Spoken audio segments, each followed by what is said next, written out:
विभाज्यता का नियम पता करेंगे कि कौन सी संख्या 7 से पूरी तरह विभाजित हो जाती है, उसको हम बिना भाग दिए कैसे पता करें। ठीक है, तो कोई भी संख्या होगी, तो मान लो हमने लिखा है यहाँ पे इकाई होगी, यहाँ पे दहाई का अंक होगा, सैकड़ा, हजार, 10,000, लाख, 10 लाख, करोड़, 10 करोड़, जितना भी हो, कितनी भी अंकों की हो, हमें एक ही नियम को ध्यान रखना है। जो इकाई का अंक है उसमें क्या करेंगे, 1 से गुणा करेंगे। किससे गुणा करेंगे? 1 से। दहाई के अंक में गुणा करेंगे 3 से। इकाई के अंक में 1 से, दहाई के अंक में 3 से, और सैकड़ा के अंक में गुणा करेंगे 2 से। अब देखो फॉर्मूला क्या हुआ, 1, 3, 2। अब इसके आगे कितनी भी संख्या हो, अगर 2 अंक होंगे तो इतना करेंगे, 3 अंक होंगे तो यही क्रम आगे बढ़ाएंगे। अब 3 के आगे हैं तो क्या करेंगे, अगले बारे में यही क्रम करेंगे, लेकिन चिन्ह जो है माइनस का हो जाएगा, -1 से गुणा करेंगे। फिर इसके आगे -3 से गुणा करेंगे। इसके आगे 3 के बाद किससे गुणा करेंगे, -2 से। फिर से 3 संख्या आ रही है, अगले वाले में फिर किससे गुणा करेंगे, +1 से गुणा करेंगे, फिर +3 से गुणा करेंगे, फिर +2 से गुणा करेंगे। अब क्या करेंगे, इन अंकों को बीच में से क्या करते हैं, इन अंकों को जोड़ लेते हैं। ठीक है, 1 से गुणा करेंगे, 3 से गुणा करेंगे, 2 से गुणा करेंगे, फिर -1 से, 3 से, -3 से, -2 से, मतलब 1, 3, 2 पीछे से चलना है और उन अंकों को जोड़ लेंगे।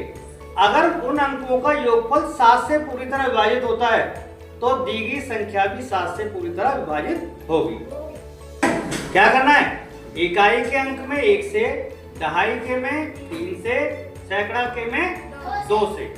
फिर इसके आगे संख्या है, फिर उसके आगे -1 से, -3 से, -2 से, उसके भी आगे और संख्या है, तो फिर से वही क्रम को दोहराएंगे, 1 से, 3 से, 2 से, फिर -1 से, 3 से, 2 से, और उनके अंकों को क्या करेंगे, जोड़ लेंगे। उन सभी अंकों का योगफल 0 हो या 7 से पूरी तरह डिवाइड हो तो वो पूरी की पूरी संख्या 7 से विभाजित हो जाएगी। समझ में आ गया? या तो अंकों का योगफल क्या होगा, 0 होगा, या उनके अंकों का योगफल 7 से पूरी तरह विभाजित होगा, तो संख्या पूरी तरह 7 से विभाजित हो जाएगी। अब हम क्वेश्चन सॉल्व करते हैं। संख्या ली है 245, हमें देखना है 7 से विभाजित होगी या नहीं होगी। तो हमारा फॉर्मूला क्या था, देखो 1, 3, 2, इसके आगे भी होगा तो -1, -3, -2, ऐसे तो होना है। तो देखो पहले इसमें किससे गुणा करेंगे, 1 से गुणा करेंगे, 5 से 1 गुणा करेंगे, 5 आया, प्लस 4 में किससे गुणा करेंगे, 3 से, 4 तियां 12, फिर इसमें किससे गुणा करेंगे, 2 से, 2 दूनी 4, और इनको आपस में क्या करेंगे, जोड़ देंगे। तो 4 + 12 + 5, योगफल देखो 4 और 12 16, 16 और 5 21। क्या 21 को 7 से भाग कर सकते हैं? कट गया ना, इसका मतलब 245 7 से विभाजित होगा। सही है ना? संख्या है 1092 को देखना है 7 से विभाजित होगी या नहीं होगी। तो 2 में गुणा करेंगे 1 से, क्या आया, 2। 9 में गुणा किससे करेंगे, 3 से, 9 तियां 27। 0 में गुणा किससे करेंगे, 2 से, क्या आया, 0। 1 में गुणा किससे करेंगे, 1, 3, 2। अब फिर से वही क्रम चलेगा, -1, -3, -2, -1 से, तो -1 हो गया। अब इनको सबको जोड़ दो, 27 और 2 29 में से 1 गए, क्या बचा, 28। क्या 28 को 7 से भाग दे सकते हैं? Yes sir. 7 चौक 28, इसका मतलब 1092 भी 7 से विभाजित हो जाएगी। समझ में आ गया? एक और संख्या देखो, 6 अंकों की संख्या है, क्या वो क्रम यही चलेगा, 1, 3, 2, -1, 3, 2, माइनस के, फिर प्लस के, 1, 3, 2, फिर माइनस के, माइनस के सब, ठीक है।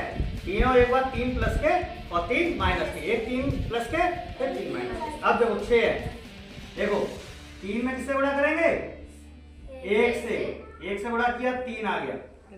4 में किससे गुणा करेंगे, 3, 3 से, 3 चौक 12, फिर आया 5, 5 में किससे गुणा करेंगे? 2 से, 5 दूनी 10, अब फिर आ गया 3 संख्या हो गई, ये 3, अब इसे -1 से माइनस के 9, फिर इसमें गुणा किससे करेंगे? 4 में माइनस के 3 से, 4 तियां 12, और फिर माइनस के 2 से माइनस के 4। अब प्लस वालों को एक साथ जोड़ लो, माइनस वालों को एक साथ जोड़ लो, ठीक है, ये माइनस के तो है। अब देखो 10 और 12 22, 22 और 3 कितने हुए? 25, और ये माइनस वाले कितने हो रहे हैं? 4 और 12 16, 16 और 9, 16 और 9 25 हो रहे हैं।